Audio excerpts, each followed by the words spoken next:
इस एपिसोड की शुरुआत जीवो के स्कूल से होती है। क्लासरूम में जीवो अपनी नॉर्मल जगह पर बैठा होता है और उसकी नजर वुइन पर पड़ती है, जो आज फाइनली स्कूल आया होता है। जीवो उससे हेलो करने की कोशिश करता है, लेकिन वुइन उसे इग्नोर कर देता है। वुइन को अब शक हो चुका है कि जीवो ही ट्रैकर है जो सैंपल चुराकर भाग गया था। उसे लगता है कि अगर वो कुछ ज्यादा बोल देगा तो जीवो उसे पकड़ लेगा।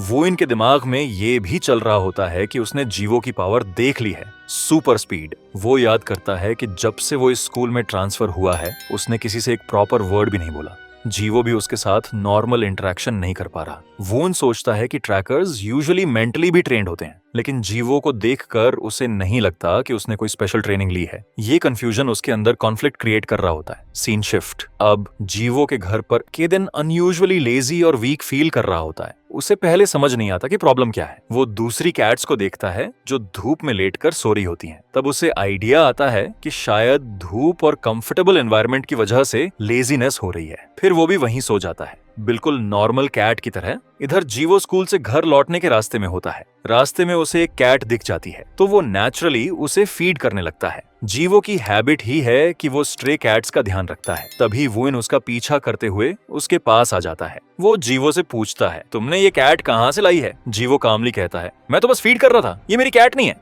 वुइन फिर स्पेसिफिक करता है, ये नहीं, कल जो तुम ब्लैक कलर की कैट को गोद में लेकर जा रहे थे, वो वाली। ये सुनकर जीवो थोड़ा घबरा जाता है। जीवो जल्दी से बोल देता है, वो हर्ट थी, इसीलिए मैं सोच रहा था उसे हॉस्पिटल ले जाऊं। बस इसीलिए मैं उसे गोद में लेकर जा रहा था। लेकिन तुम इतना क्यों पूछ रहे हो, क्या हुआ? वुइन हल्का झूठ बोलते हुए कहता है, मुझे लगा वो मेरी कैट है, मैं भी अपनी एक कैट ढूंढ रहा हूँ, वही सैंपल थी। जीवो सरप्राइज हो जाता है, लेकिन सॉफ्टली कहता है, अच्छा रुको, मैं उसे लेकर आता हूँ, तुम एक बार देख लो। और वो घर की तरफ भाग जाता है। वुइन उस वक्त सोचता है कि शायद जियो ट्रैकर नहीं है। उसका बिहेवियर इतना सॉफ्ट और जेन्युइन लगता है कि वो डाउट में पड़ जाता है। घर पर जियो मॉन्स्टर कैट को उठाता है। केदेन तुरंत रिएक्ट करता है, कहाँ लेकर जा रहे हो उसे? जीवो बोलता है, मुझे उसका ओनर मिल गया है, उसे देने जा रहा हूँ। केदेन शॉक में पड़ जाता है। उसको लगता है जीवो कुछ ज्यादा ही ट्रस्ट कर रहा है। जीवो मॉन्स्टर कैट को वुइन के पास लेकर आता है। वुइन को जो चाहिए था वो बिल्कुल उसके सामने होता है। तभी मॉन्स्टर कैट की आंखें खुल जाती हैं। वो वुइन को देख लेती है और तुरंत उसे एक्सपेरिमेंट वाले दिन याद आ जाते हैं, जब वो डॉक्टर के पीछे खड़ा होता था और कैट पर क्रूअल टेस्ट्स चल रहे थे।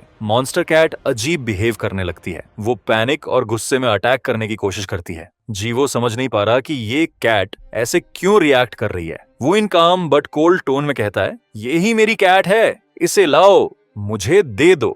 जीवो को डाउट और कंफ्यूजन दोनों होता है। वो पूछता है, सच में ये तुम्हारी कैट है? वो इन दोबारा कहता है, तुम मुझे हैंड ओवर कर दो, तुम्हारे लिए यही अच्छा होगा। जीवो मना कर देता है। वो इन सीरियसनेस में बोलता है, तुमने मेरे पास कोई चॉइस नहीं छोड़ी। फिर अचानक एक शार्प अटैक करता है जीवो पर। जीवो कुछ समझ पाए उससे पहले ही उस पर हमला हो चुका होता है। वो डिसओरिएंटेड हो जाता है। वो इन फिर कामली कहता है, अब कुछ टाइम के लिए बेहोश रहोगे। जीवो ग्राउंड पर गिर जाता है। उसके बाद वो इन अपनी पावर यूज करता है। वो मॉन्स्टर कैट को हवा में लिफ्ट करता है। रेड ऑरा फैलने लगती है और कैट को वो फिर से बेहोश कर देता है। वो कैट को लेकर जा ही रहा होता है कि पीछे से आवाज आती है, वेट। वो पीछे मुड़कर देखता है। जीवो उठने की कोशिश कर रहा होता है। अब आगे क्या होगा, ये जानने के लिए जुड़े रहिए हमारे साथ। मिलते हैं नेक्स्ट वीडियो में।